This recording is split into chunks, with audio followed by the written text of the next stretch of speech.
I can say it ain't so. I had every intent today of returning to Yahowah and the first chapter. One of my favorite statements in the whole of Yahowah's prophets is the one we were going to begin at once again today, which is where Yahowah says that he raised his children and they rebelled against him. I just think that the lessons from that are so powerful. But as we were jibber-jabbering prior to the show, as Scott Kirk and I are wont to do, a topic of an email exchange that was prompted from something that Roy, now most of those who are listening to this program know who Roy is. Roy is a scientist. He is one of the most brilliant thinkers we've all had the opportunity to get to know. And Roy is a person that wants to understand. If there is something out there that can be understood, particularly if it's misunderstood, he's all over it. And he has the kind of education and mind that is really well suited for understanding complex things. You know, story of evolution, Yahowah's timetable in creation, the issue of when was quark confinement so that we can properly ascertain was creation looking back with an Earth-based clock, 13.4, 13.7, 14.7, or 15 or more billion years ago. And it all depends on the temperature of quark confinement, which is when energy can coalesce into matter that you would determine such time. And he is also a student of the Nasama, the conscience, that is the one unique thing about humankind that causes mankind to be made in the image of God. It gives us our ability to think, which I don't think that I know anyone who does it better than does Roy. Mm-hmm. And so Roy and I had spent considerable time, based upon a letter he had written me quite a while ago, on what does the tree of the knowledge of good and evil represent. And it's where that led that I am being dragged here, kicking and screaming. It was his conclusion, as mine as well, that we should never look at the tree of the knowledge of good and evil as a bad thing, or just as a good thing, or as an indifferent thing. It's a capacity thing. It gives us the capacity to know right and wrong, good and bad, beneficial and counterproductive, and to do things that are good and bad, things that are constructive to life and things that are deadly.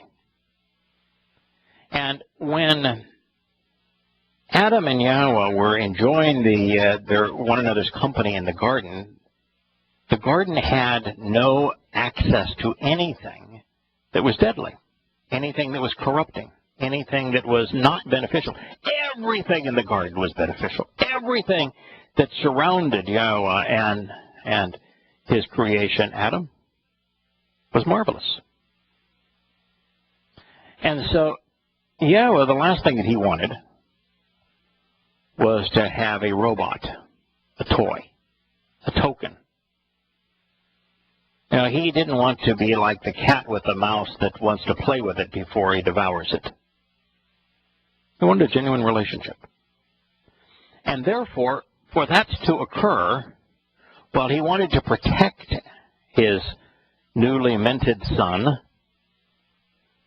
from the aggravation of corruption and deceit and all of the things that evil can bring to us. He also knew that he had to create a means to expose him to it should he choose that, choose to go off on his own. And so the tree of the knowledge of good and evil was placed there, and it would facilitate the capacity to know things that are good and bad. And it is telling, and this is the thing that struck me as I was investigating some of the evidence that Roy had mustered, I noticed something that I had passed over many, many times before. And that is that the presentation of Yahowah is juxtaposed in the middle of the story of the tree of the knowledge of good and evil. They're told in the same breath. They're part of the same story.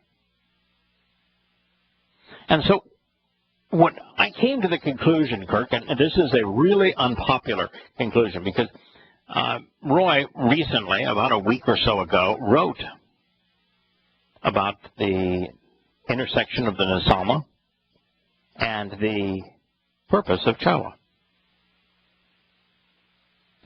And when he did, I wrote him back, and I only CC'd 2 women on my reply. And I said, besides these 2 women, one of them happened to be Kirk's wife, Terry, and another is Jackie, who is the most dedicated editor of all things Yada Yah and Internet God and Questioning Paul and now Observations for Our Time. They know Yahowah very well. They're very well versed in his testimony, reasonable, rational, but most important, members of the covenant family. And I said, so I'm going to share with Roy my concurrence with his thought process and add some things to it, recognizing that while I think that what I'm going to share is magnanimous, extraordinarily wonderful, and it had a profoundly positive influence in my evaluation of Yahowah. I mean, obviously I hold Yahowah in the highest possible esteem, but there are a lot of things that I have learned about Yahowah that cause my respect for him to grow. And the juxtaposition of Yahowah, which is the actual name of the person misnamed Eve, the woman who we consider to be the wife of Adam, of why Yahowah incorporates her into the story of the tree of the knowledge of good and evil, which is the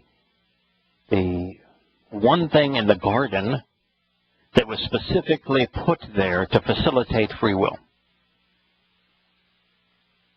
Why, then, is Yahowah listed in the midst of that story?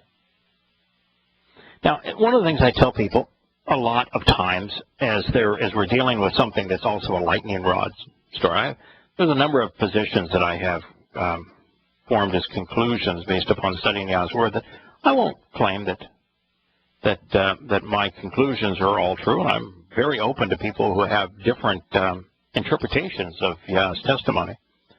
But I tell people that there's no place where Yah tells us to pray. Never once does he ask us to pray. And the fact that throughout the Torah, prophets, and Psalms, he never once asks us to pray, never once tells us to pray. You can't argue with that fact. Now, there's a lot of people who really enjoy talking to Yahowah as their Heavenly Father. I'm not one of them. For me, I prefer to listen to him. And my response to him are fairly guttural. They're mostly wows. Oh, that's impressive. I'll laugh a lot. I spent today doing that. I was confronted today with one of the most profound insights I've ever had. Been doing this now for 15 years. We'll save that for another episode of this program. But one of the most profound insights I've ever had in 15 years, and, my response was, wow. First, how did I miss it for being so stupid all these years? And, oh, my goodness, that is just extraordinary. Well, the fact that Yahowah never asks us to pray is one of those. I think it's profound. But it's a statement of fact, Kirk. I mean, you can't deny the fact. Now, so all you can do is discuss why you think it is that Yahowah must tell us 1,000 times that it's in our interest to listen to him and to observe what he has to say, but never once asks us to pray to him. You are, everyone that's a member of Yahowah's covenant family is free to come up with why they think that's the case. I've stated why I think it is, which is that it is in my best interest, and it is far more interesting for me to listen to him than it is for me to babble to him. There's nothing that I know that he does not know. And there's a lot that he knows that I do not know. And therefore, when our conversations are me listening and just responding sometimes with nothing more than a wow, that works really well. I enjoy it. He enjoys it. Works really well. So, that's just my response. Now, the story the story, I don't have a problem if somebody wants to challenge the reasons for it. I do have a problem if somebody wants to challenge the existence of that reality as a fact. That Yahowah never wants us to pray. Now, the story of Yahowah and the fact that she is presented in concert with the instruction that he should not eat from the tree of the knowledge of good and evil. That's the one no-no. You got everything in the garden is good for you. Just don't do that. And here is Yahowah presented in that same breath. And it dawned on me that there's a reason for that, and that reason is extraordinary. Now, unfortunately, I'm not a very good communicator. And what I perceive and understand in my mind, Kirk, is superior to what I'm able to convey in words.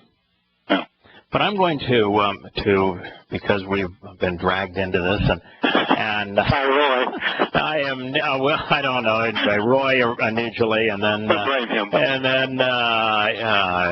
it didn't end with Roy. No. Okay.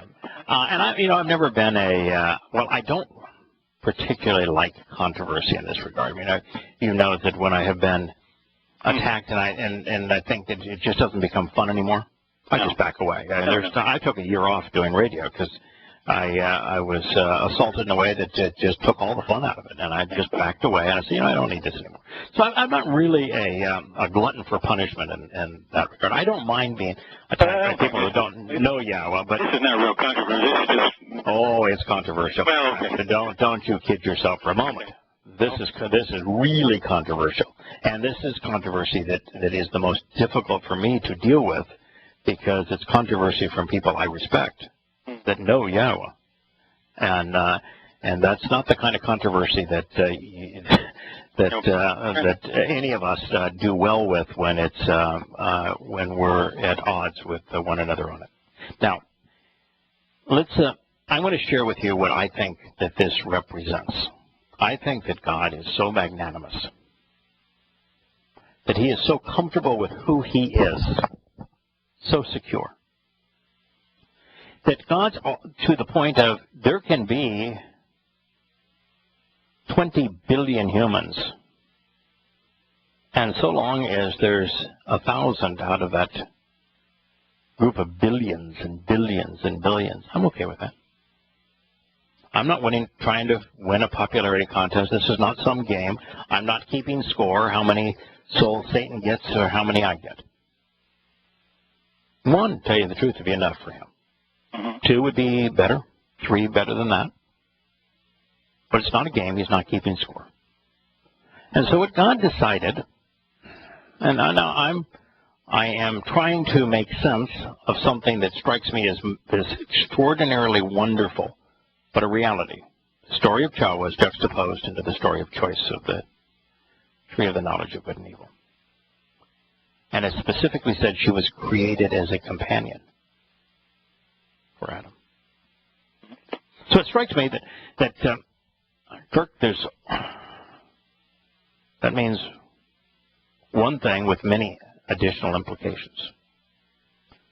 Yahowah recognized that if the choice for Adam was to continue to have an exclusive relationship with Yahowah, or to be left alone, with no one to talk to, no one to listen to, no one to interact with, that the choice would have been between that relationship and insanity. Humans can't handle that. And Yahowah knew it. He created a being that was specifically geared to relationship, that would go crazy without a relationship. So he wanted man to choose a relationship. He wanted man to choose to have a relationship with him. But he had to put man in a position where we could choose him without going insane. Sort of like the story of the Christian and Islamic thing. You either go to heaven or hell. Mm-hmm. So everybody wants to go to heaven to avoid hell. And of course, the Yahowah story. No, there's three choices. So you can have heaven, you can have hell, or you can just cease to exist. And so there had to be an option, a third choice, if you will, for mankind to exist and not be insane if he chose not Yahowah. Now, while that is, I think, undeniable, that God did that out of the kindness and magnanimous nature of his heart, the fact that he is secure in himself, that he was not trying to win souls. Mm-hmm. And I think that is extraordinarily profound in terms of an insight as to who he is. There is so much more to Yahowah than just an alternative. And the reason is that she was created in such a way to model two very important things. One is she's a model of the covenant. Adam and Yahowah together can become husband and wife. Yeah. They can become mother and father. They can become lovers. They can become best friends. They can go on a journey of discovery together. They can share and grow with one another. They can conceive and raise children as part of a family. That relationship doesn't have to be and should not be severed from a covenant relationship with Yahowah. One mirrors the other. Mm-hmm. And so it is very possible and indeed desirable for man to choose Yahowah and choose the covenant with Yahowah. They are not exclusive choices. In that regard, you can have both. But by the same token, woman can lead man astray. Man can lead woman astray. Men and women can get together and conceive unruly children. The Phylum and Babylonians, Spartans and Romans. Cain, yeah. 25% of the world disappeared. Yep. With one blow. And most men and women, when they get married, get divorced. Mm-hmm. Become enemies of one another. And rather than love, it's sex that is pursued. There is lots of ways to screw up that relationship, and to show that that same choice of woman can reflect everything that's bad in humankind, just as that same choice in woman can reflect everything that's good with the covenant and mankind. So she is an enabler, represents capacity, so that the choice can be tangibly manifest before our eyes. Well, the things that God shares with us are profound and spiritual.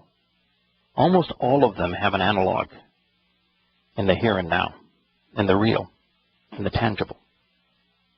The covenant is manifest in this way.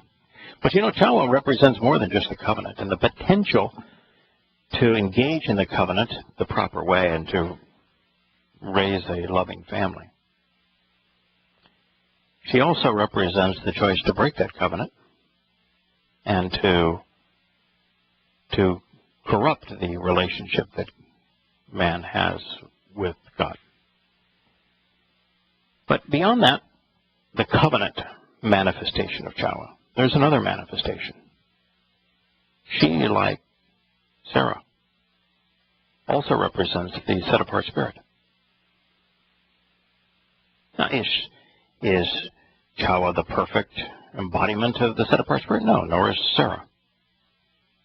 But God wasn't trying to create a tangible analog of a seven-dimensional, perfect and seven-dimensional construct in heaven. But as a three-dimensional analog, both Yahowah and Sarah. Fit the bill. Yeah, fit the bill. They are the closest things we have in our world to a symbol for the set-apart spirit. Mm-hmm. So I understand that, and I've gotten this a number of times. Now, this is why I'm concerned about stepping into these waters. Mm-hmm. That when you say that because Yahowah is presented in the context of the choice of knowledge and good and evil, which would estrange and did estrange man and God, that the first reaction that some women may have is that, well, you're telling us that we're the choice of evil? No. The tree of knowledge and good and evil was both good and bad. Well, where you're saying that we're an alternative God. We were a companion. No, she was a companion to man that would make the choice of not God either both possible and the choice of God far more demonstrable. More to it than the simplistic, well, she's just an alternative to God. Yes and no. Alternative God without going insane? Yes. A tangible model for what the covenant is like and what the set-apart spirit is like? Also yes. Mm-hmm. Makes the choice so much more interesting. Now, you can go one step further and say, all right, who did the adversary mislead? Mm-hmm. Wasn't Adam. No. It was Yahowah. He went after Yahowah, and he misled Yahowah, and Yahowah misled Adam. Mm-hmm. Now, I'm going to tell you that, now, a lot of people say, well, that's a point that Muhammad makes in his Quran, because he had rabbis tell him that story, and then he said, then therefore that man never would have been corrupted if it hadn't been for Eve. That's not true. No. Not true at all. What is true about that is that in actuality, it was possible for Yahowah to mislead Adam. I don't know if it would have been possible for Adam to mislead Yahowah. That's my point. I don't think it could. I don't know. I don't know if that would have been possible. And I think Hasatan recognized that if I mislead Yahowah, I'll get to Adam. Mm-hmm. But it also recognized that if he got to Adam, he may not get to Yahowah. No. But whether or not that thought process is right or not, I can't tell you. All I can tell you is God doesn't create stories where the details are irrelevant. If he tells you that Hasatan beguiled Yahowah, and then Yahowah beguiled Adam, that's the way it happened. Yeah. And then if we want to understand, we need to think about it. Mm-hmm. Well, I've been doing a lot of that. So, that's the story of Yahowah being presented in the midst of choice and the tree of the knowledge of good and evil, and as a companion to Adam, is presented in such a way that we'd be foolish to ignore the story. We can't deny the story. We aren't at liberty to change that story. God told us that story for a reason and invites us to think about it. Now, I've shared with you all of the insights that I have, and for me it's a very wonderful story. I do not think in any way, shape, or form it demeans. It's not demeaning to women. It's at just all. At all. As a matter of fact, when God's going on his one of his many tirades, I think it's fair to call it tirade, where he's just all over humankind for being repulsive. He's almost always attacking men. Yeah. So call out Paul. Yeah. Come on. Who does he hate the most? Right. And in the whole story of the Nephilim is the story of The animalistic And men the recognizing world. how much more valuable Yeah. Yahowah descendants are, women with an Asalma, than those without. Yeah. And, you know, it gets to this idea, too, that if you were left to live your life and you had an Asalma, ability to reason, and you were left to live the rest of your life trying to have conversations with someone who did not have that capacity, life would be pretty empty. Yahowah had an Asalma, so that the conversations between Adam and Yahowah could be interesting, so they could both learn together, so they could create a family together and enjoy life together. It's really important. She's an extraordinarily valuable entity. I look at her as one of the great gifts that God ever gave humanity. Now, God does not give rotten gifts. Yahowah was a gift, a magnificent gift. Just as God gave us mortal life, just as He gave us free will, just as He gave us an Asalma, He gave us someone to enjoy free will and life and our Asalma with. Yahowah. Yeah. I don't, you know what, when I went last night and started translating all this, just to make sure I got it straight in my head what we're talking about, the thing that didn't bother me as much, I mean, because I can kind of see how it couldn't happen. I don't think it could happen another way. I mean, I don't think he could have gotten necessarily her.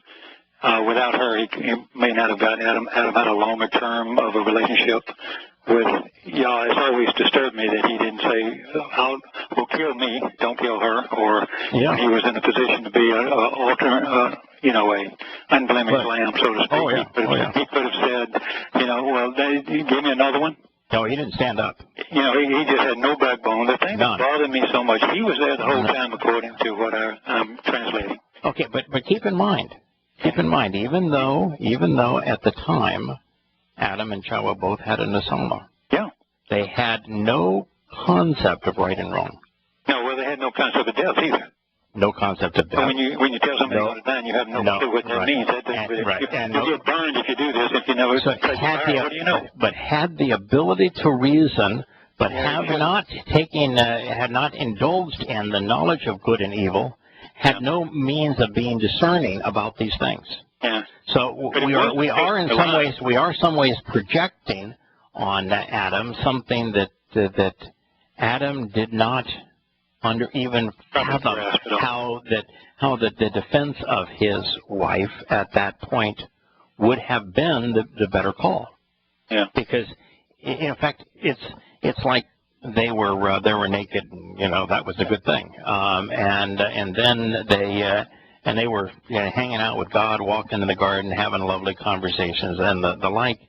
And then they twisted Yah's testimony, and all of a sudden, and went and did the opposite of what he had instructed.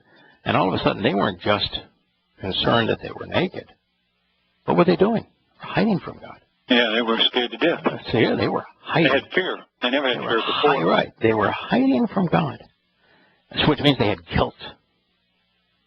Guilt. Would never have had guilt would have been something that would have been unimaginable to someone that didn't have the knowledge of good and evil, would never have had the concept of guilt. So it wasn't until after they had imbibed and had that knowledge of good and evil that they were capable of using their Asalma to determine, there's some guilt associated with this. So, it's a little bit unfair here, I think, to apply reason and character to what Yahowah did or what Adam did. I also asked the question when I was translating, is it reasonable, had these people reached puberty yet, or had they just reached puberty? Obviously they did start a family with no evidence that they had sexual relations.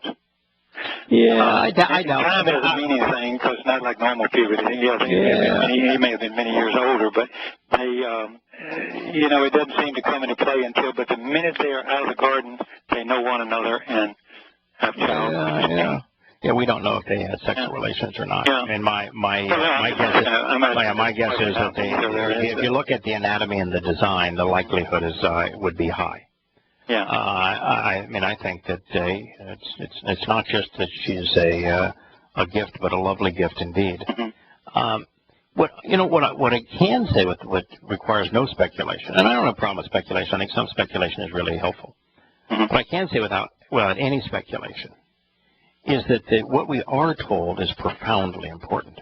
Yeah. For those who say that God would never allow His testimony to be corrupted, and therefore they think that their English Bible is the inerrant Word of God.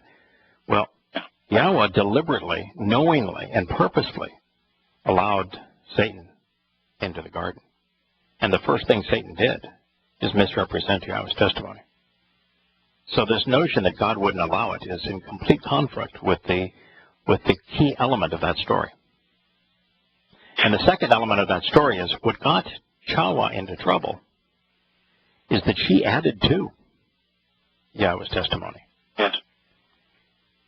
The ultimate additions, there's two really troublesome additions, and three if you want to extrapolate a bit, to Yahowah's testimony. Mm-hmm. The first is the Christian New Testament. The second is the Babylonian Talmud. Yeah. The third is the Quran. Uh-huh.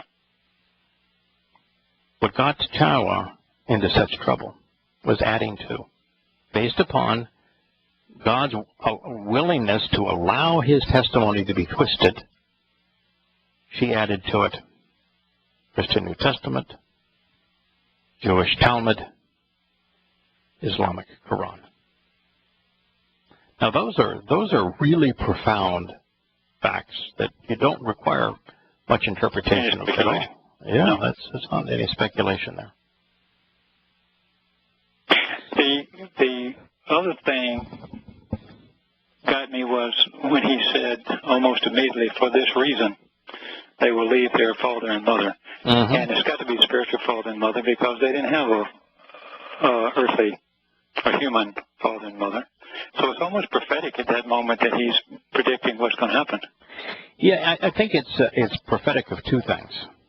Mm-hmm. One is it's prophetic. Yes, they did not have a human mother and father at that time. point. So it's got to be the spiritual father they separated from. Right, and that's who they were. And they did.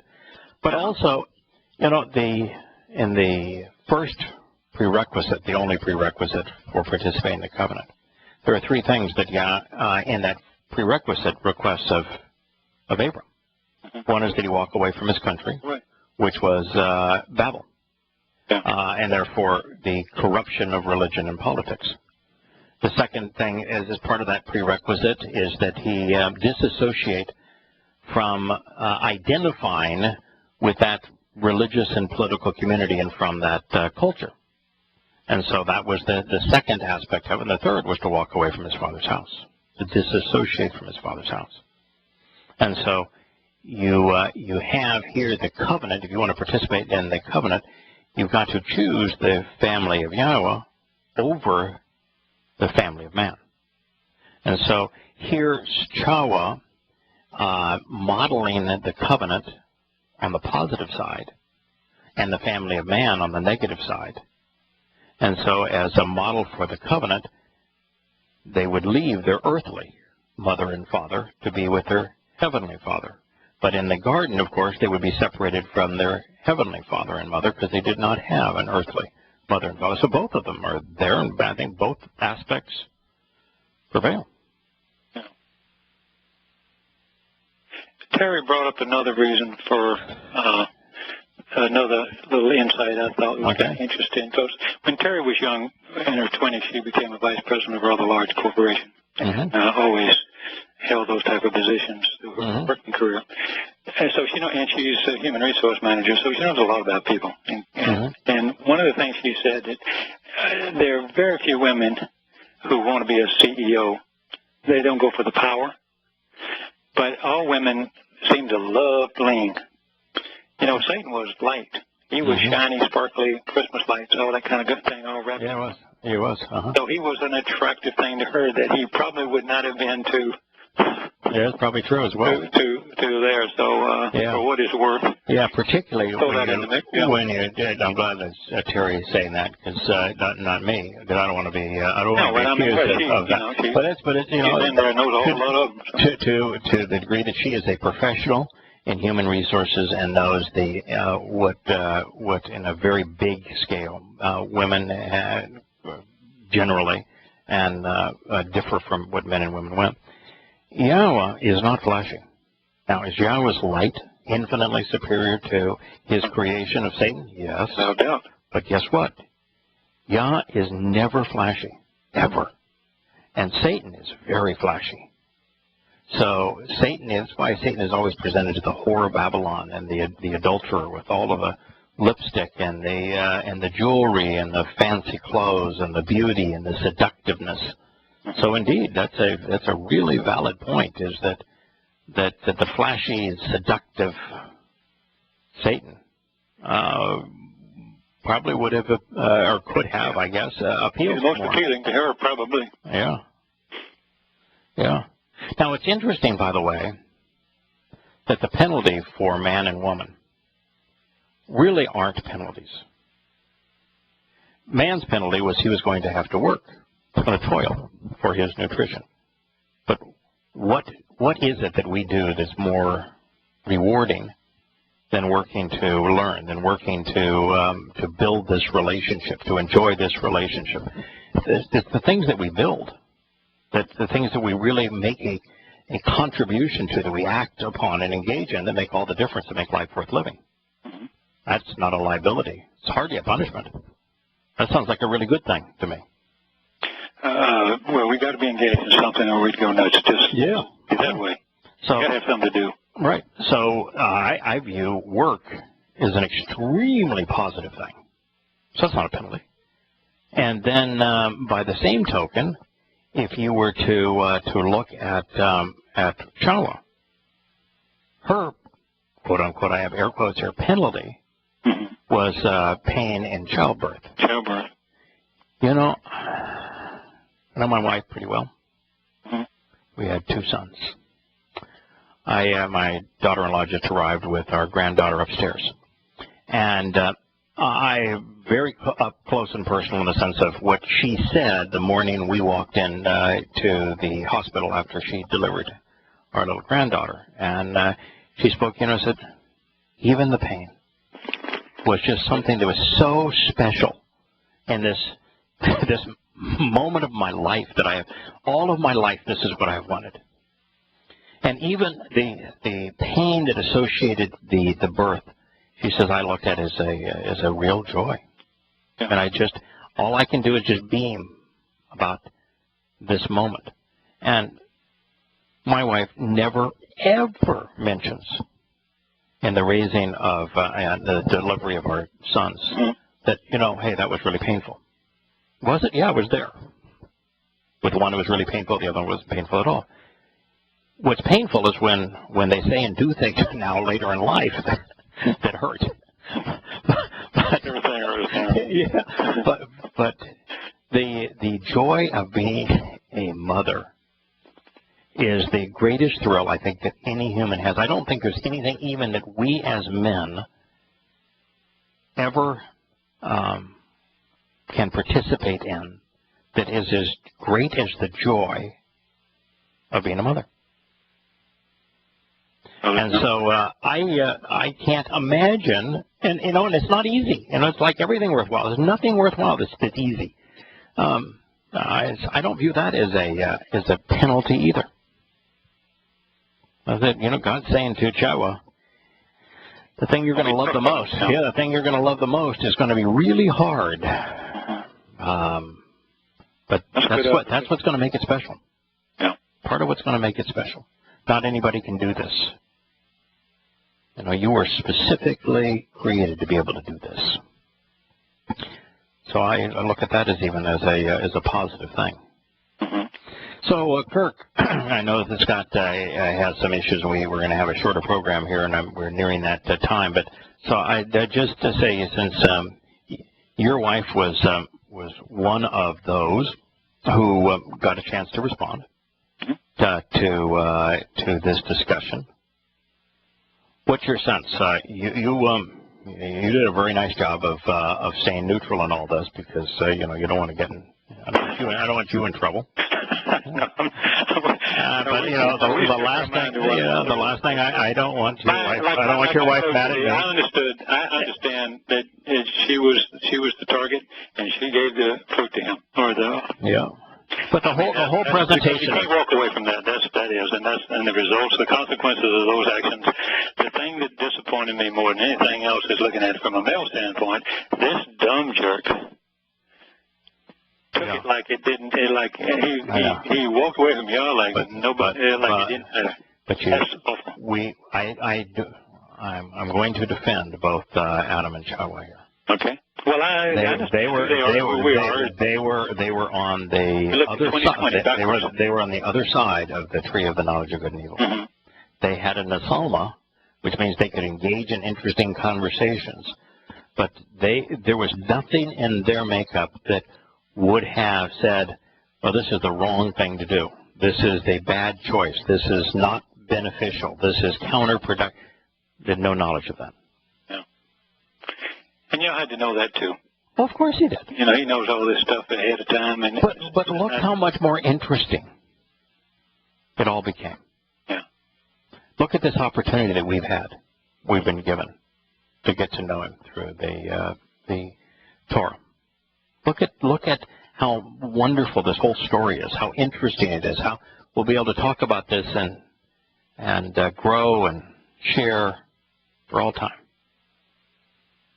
It turned out far better than it ever could have turned out if it had not worked out this way. Yeah. There's so many, in Christianity. I remember Martin Luther saying man can never approach God because he is incapable because of the consequence of sin, and how this original sin is the big deal of Christianity. No. Oh yeah. So that's utter nonsense. The story isn't told to be catastrophic. Yeah. That story is told so that we understand the consequences and the opportunity, so that we understand what is the consequence of adding to and taking Yah's testimony out of context, corrupting it, and then adding to it. What's the consequence of that? And is there a remedy for it? Yes. What is the covenant, and how is it offered, and how was it reflected in Eden, and how are we going back to that state? And how have the 6,000 years that have transpired between then and now, what have we learned? What's transpired? I look at all of it as being a marvelous, magnificent, awesome story. Yeah. And maybe tonight I'll share what I learned today that was so interesting, and it all revolves around a passage that I had never translated before. I've shared with you that the other day I had translated the whole. Maybe I didn't share it, but nonetheless, I for the first time I translated the story of Babel. Uh-huh. And the commingling of languages, and came to find out that the whole story of Babel ties in beautifully to that 20-page journey through the history of the Christian New Testament that we have taken and we've recited on this program, because right. Uh-huh. the Balal is the basis of what God said he did there, and Balal means to commingle. Christianity is a religion, as all religions are. They're just simply a commingling together of the one pagan religion that grew out of Babylon, and the Christian scriptures are absolutely nothing but commingling of many errant variations. But it's what happens next. I had always gone from, in fact, just kind of skip past that story. I did on the surface level what it was. I had no idea that it had so many insights pertaining to Christianity to it. But what I hadn't thought of is, why is the story told of Abram's father and his siblings before they leave Babylon.